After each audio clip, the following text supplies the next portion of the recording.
rugged pero stylish na pwedeng-pwedeng pampamilya at pambarkada, baka ito na yon.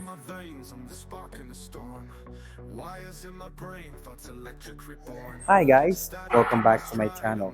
Ako nga po pala si Eman, ang inyong sales consultant here at Mitsubishi Peak Motors José Santos Branch. At ngayon po, we will be reviewing ang top of the line variant ng ating best-selling multi-purpose vehicle. At ito po ay ang ating Mitsubishi Xpander Cross. So kung kayo po ay naghahanap ng 7-seater na sasakyan na rugged pero stylish na pwedeng-pwedeng pampamilya at pambarkada, baka ito na yon. So stay tuned because i-discuss din po natin ang mga current promos that we have sa ating Mitsubishi Xpander Cross this month. So samahan niyo po ako hanggang sa dulo ng video na ito. Unahin po natin yung kanyang harapan. So dito po, nakikita nyo ang kanyang dynamic shield design na ito po yung pinaka-iconic na feature ni Mitsubishi. At kumpleto na rin po yung kanyang mga lights. So yung headlights, and yung mga daytime running lights, also the fog lamps, lahat yan, LED na po for better road visibility. At kung titingnan naman po natin yung kanyang ground clearance, mataas na rin po siya kagaya sa mga SUV natin. So siya po ay may taas na 225mm ground clearance na perfect sa mga lubak-lubak na daan. Siyempre, nasa Philippines po tayo na madalas bumabaha tuwing tag-ulan. So, pasok na pasok po. At perfect ang ating Mitsubishi Xpander Cross.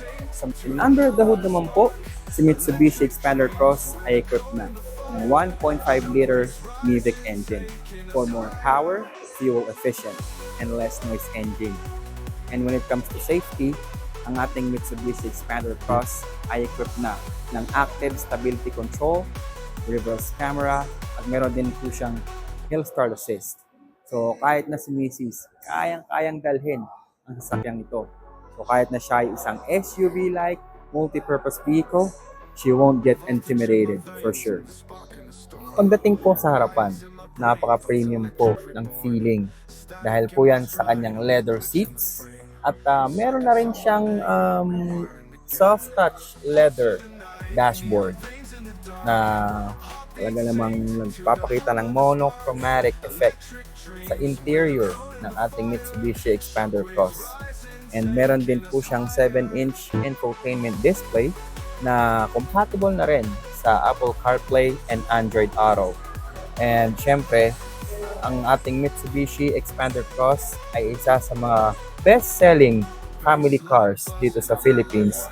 So, another selling point po niya ay ang kanyang mga charging ports na pwedeng gamitin ng mga tao, ng mga passenger sa harap at meron din sa likod na tamang-tama sa buong pamilya. Now, check this out. Foldable na po ang second row at third row ni Mitsubishi Xpander Cross. So kung kayo po ang may mga dalang gamit o meron kayong plano na mag-road trip, ay pasok na pasok po ang sasakyang ito. Siyempre, kung kayo po ay isang big family, hindi po kayo madidisappoint kay Mitsubishi Xpander Cross dahil maluwag po ang kanyang cabin. So, kasya-kasya po kahit sa isang extended family. Ang amazing news po, maa-avail nyo na ang ating Mitsubishi Xpander Cross with our amazing deals this month. At hindi lang po yan. Bibigyan ko na rin po kayo ng mga freebies as a thank you gift for choosing me as your car dealer. So that's it for today. Thank you for watching. Again, ako po si Eman, sales consultant ng Mitsubishi Peak Motors José Santos Branch. So kung kayo po ay may mga katanungan or kung kayo po ay interested sa ating mga financing options with our Mitsubishi Xpander Cross or with all of our other units, maaari nyo rin po akong tawagan sa aking phone number at pwede rin po kayong mag-comment sa comment section ng video na ito at I will be answering your queries.